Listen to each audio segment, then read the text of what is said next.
మీ పేరు? దేవండి. నా పేరు కాదు, మీ పేరు? దేవండి. దేవి. ఒట్టి దేవేనా? చేకి దేవండి. ఓకే. ఈ అబ్బాయి అదే మీ ఆయన ఏరి? చనిపోయారండి. చనిపోయారా? ఎలా చనిపోయారమ్మా?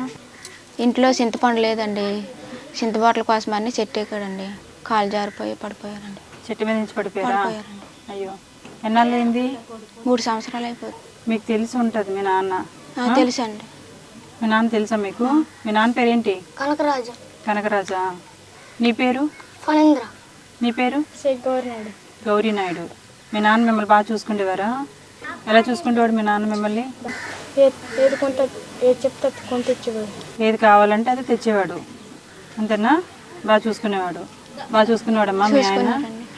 ఇంట్లో చింతపండు కోసం చెట్లు బట్టలు దొడపడానికి వెళ్ళినట్టున్నాడు ఆయన.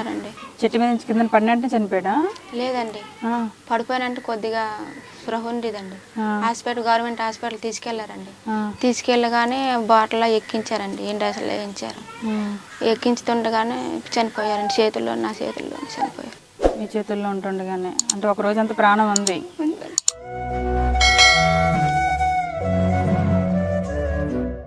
ఎంత హైట్ నుంచి పడిపోయారు? చిన్న చెట్టే. చిన్న చెట్టేనా? మెడలు ఏమైనా తిరగబడ్డాయా? కింద రాయిందండి, కొద్దిగా రాయి తగిలిందా? బాధపడుకో.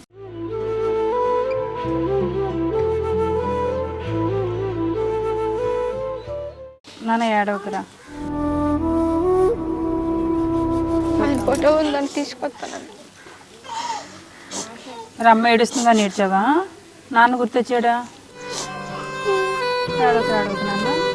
నువ్వు ఏడిస్తే పిల్లలు ఏడుస్తున్నారు. ఈయన పెద్ద, తన పెద్ద? అది బాగా పెద్ద. కానీ వీడు నాన్నతో ఎక్కువ ఇది ఉంటుందా? ప్రేమ, ఎఫెక్షన్ ఎక్కువ ఉన్నట్టుంది. ఏమని పిలిచేవాడు రా నాన్న నిన్ను? చిన్న అని పిలిచేవాడండి.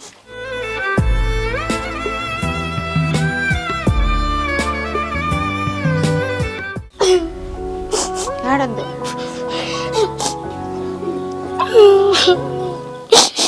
అమ్మో, ఎంత ప్రేమ ఉందరా నీకు అసలు నాన్న అంటే. మంచి వయసులోనే ఉన్నారు ఈయన.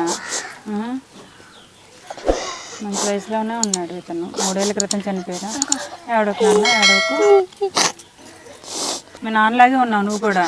మీ నాన్న పేరు? కనకరాజు. నీ పేరు? ఫణేంద్ర. ఫణేంద్ర. మీ నాన్న వచ్చి నీలాగే ఉన్నారు. పిల్లలకి తెలిసేంత వరకు కూడా ఈ ఫోటోని ఎదురుగా పెట్టి రోజు పిల్లలకి చూపించకండి, బాధపడతారు కదా. గుర్తుగా అలా పెట్టేసుకుంటాను. గుర్తుగా అలా పెట్టుకోండి. కానీ ఇంకా చిన్నపిల్లలు కదా, నాన్న పేరు ఎత్తితేనే చూడండి అంత గుక్కలు పెట్టి ఏడుస్తున్నాడు పిల్లడు.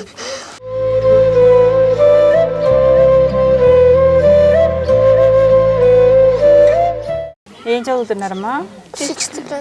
6th క్లాసా? నువ్వు? 8th class. మరి వీళ్ళిద్దరికి మీరేనా? ఇంకెవరైనా? ఇంకెవరు లేరు. మీకు అన్నతమ్ములు అలా ఎవరైనా ఉన్నారా? లేరండి, అక్క చెల్లెళ్ళు ఉన్నారు. వాళ్ళు అక్క చెల్లెళ్ళు. అన్నతమ్ములు అయితే ఎవరు లేరండి. వాళ్ళు ఏం చేస్తారు? వాళ్ళ ఆయనలు? వాళ్ళు వ్యవసాయం పని, కూలినాలు చేసుకుని బతుకు. మీరు డైలీ కూలికి వెళ్ళి రావాలి? అవునండి. అంతేనా?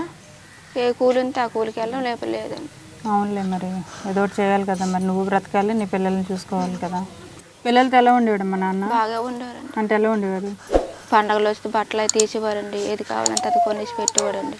పెన్నులు కావాలన్నా, పుస్తకాలు కావాలన్నా. నాన్న డ్యూటీని న్యాయం చేశారు అంతే. అన్ని బాగా చూసుకుంటారు. కాలం కలిసి రాలేదు, చెట్టు మీద నుంచి జారిపోయారు. చింత చెట్టు వల్ల మొత్తం మీ కుటుంబమే చల్ల చెదిరైపోయింది.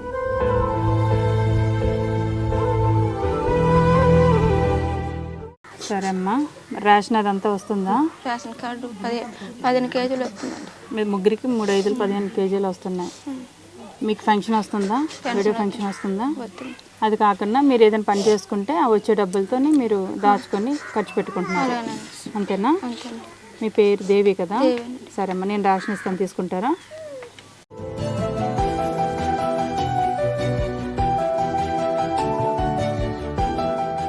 ఇందులో కిరాణా సామాన్లు అన్నీ ఉన్నాయి. నిత్యావసర సరుకులు, ఉప్పు, పప్పు అన్నీ ఉంటాయి.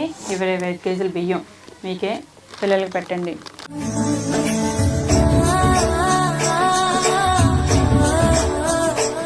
చీర బాగుందా? కట్టుకుంటావా కాటన్ చీర?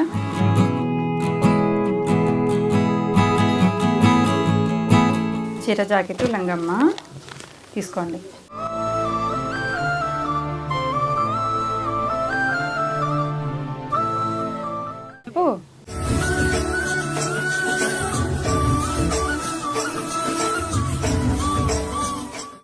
తీసుకోండి, ఖర్చులు కూడా ఉంచుకోండి. పిల్లలకి ఏమైనా బట్టలు ఏమైనా ఉంటే కొనండి అమ్మా, సరేనా? సరేనమ్మా, ధైర్యంగా ఉండు. ఏది అయినా మన చేతిలో ఉంటుంది, అంత భగవంతుడి నిర్ణయమే. సో మగపిల్లలు ఒకరు ఆడపిల్ల ఉండుండా నీకు కొంచెం చేతి కింద సాయం కింద ఉండుండే. సరే, ధైర్యంగా ఉండండి, సరేనా?